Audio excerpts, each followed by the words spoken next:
Welcome to the world of the Roman Matrona, guardian of home and virtue, executor of domestic power, and pillar of family and faith. Private chamber before dawn.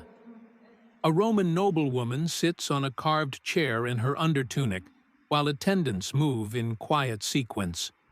One lays out garments, another opens a small coffer of bracelets and rings. Behind her, a hairdresser lifts and pins her hair into ordered braids. She studies the result in a bronze mirror, testing how each pin and wave will read beyond this room. Near the doorway, a household guard stands discreetly. This is not vanity. It is the daily making of status. Who counted as a matrona? In Rome, the term meant a legally married citizen woman recognized for dignity and responsibility. She stood at the axis of the domus, the household, yet her influence reached streets, markets, temples, and courts through her family name. Writers praised her pudicitia, modesty, and sexual honor as reputation's foundation. The role was not passive. A matrona organized labor, managed property, raised citizens, and staged the home's ceremonial face. The state depended on households, and households depended on women whose steadiness made routine into strength. Inside the house, her authority was constant. She assigned work to slaves and freed women, tracked stores of oil, grain, wine, and wool, and balanced expenses against the calendar of festivals. Hospitality was a test. When guests arrived, she arranged water at the door, seating on couches, the order of dishes, and the final toasts. Each dinner and alliance announced the strength of a lineage. A well-run household told Rome that its leaders were disciplined, generous, and trustworthy.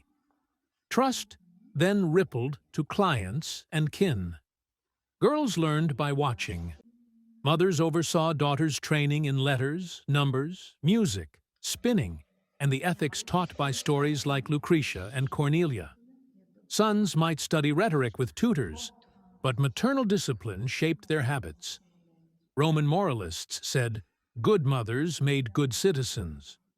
Rules of table, speech, and duty began in the nursery and the women's quarters. Those rhythms later appeared in courts and camps.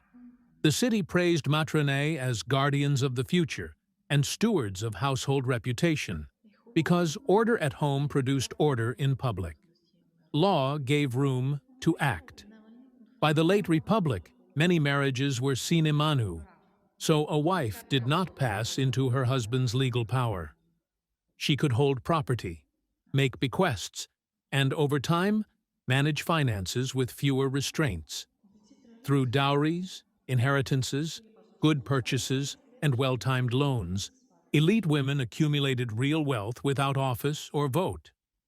A capable matrona extended the reach of her house through charity, patronage, and prudent investment. Names like Livia and Agrippina show how, within custom, determined women could influence dynastic politics while serving tradition. Appearance carried meaning. The stola and the palla announced married status, while jewelry and rings, bracelets, pendants, and fibulae signaled both resources and restraint. Hair became architecture, waves, curls, and stacked braids shaped by skilled ornatresses for weddings and festivals. Cosmetics had a measured place. Philosophers mocked painted cheeks, yet the balanced matrona used adornment to honor the day and her guests without blurring virtue. In Rome, appearance was a branch of order. The head presented to the forum spoke for her house. Religion structured the year. On Matronalia, wives prayed to Juno Lucina for safe childbirth and fruitful marriages, exchanged gifts with husbands and servants, and thanked the goddess who brings new citizens to light. Other rites, of Ceres, Bonadea, and the household Lares, likewise required women's hands and voices. Dedications carved in stone recorded names and generosity, binding family memory to divine favor. Piety was not private sentiment. It was a public language of offerings, processions, and vows. Religious roles could also confer prestige. The Vestal virgins, though unmarried, showed what sacred authority for women looked like: legal independence, honored seats at games, and guarding Rome's safety. Many matronae served as priestesses in neighborhood cults, organized processions, and funded altars or temples. Inscriptions preserve their gifts, linking households to divine favor and civic memory. Not all matronae stood at the top. Freed women who gained citizenship, married, raised families, and ran shops with their husbands. Tomb reliefs show couples with tools of their trades: a scales, a stylus, a strongbox, and wives stand beside them, partners in work. Consider an ordinary day. Morning brings accounts with the steward, inspection of wool, and prayers at the household shrine. Midday means a visit to a friend, a stop at the market for spices, and a letter dictated to a scribe. Evening sees guests reclining for dinner, while musicians play softly.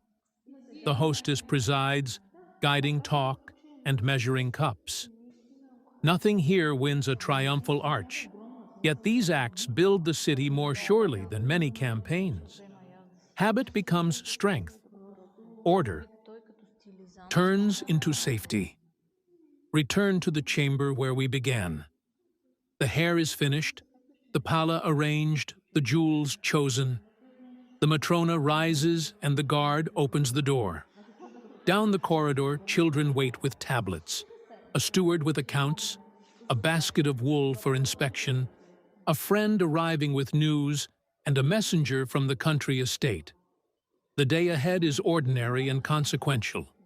She will measure grain, approve payments, plan a dinner, instruct a tutor, and offer a prayer. Each small act is a thread in Rome's fabric, tightened by practice and belief. So when we see statues of calm women in stola and palla, or read inscriptions praising Pudicitia and Fides, we should picture mastery, not silence. The skill to hold a household together, to represent a lineage in public, to educate citizens, to steward wealth, and to weave sacred time into daily time. The matronae of Rome were both products and shapers of their world. In rooms lit by high windows, with braids pinned and bracelets fastened, they enacted a civic drama. Each morning's toilette was an oath. All materials have been developed under the Erasmus Plus program as part of the S.P.Q.R. project. This project is carried out by a wide partnership of esteemed organizations, with the Interactive Bulgaria Foundation serving as the project coordinator. Other partners include Mos Maiorum Ulpiae Serdicae and the National High School for Ancient Languages and Cultures, Konstantin Kirill Filosov from Bulgaria, the European Schools Brussels IV from Belgium, Associatia Culturala Tomis from Romania, Familia Gladiatoria Egyesulet from Hungary, and Geza Frank from Austria. In addition, 18th High School Sofia and Dwolf Studio from Bulgaria are contributing as associated partners. Thank you for watching, and we look forward to exploring more of history's fascinating chapters together.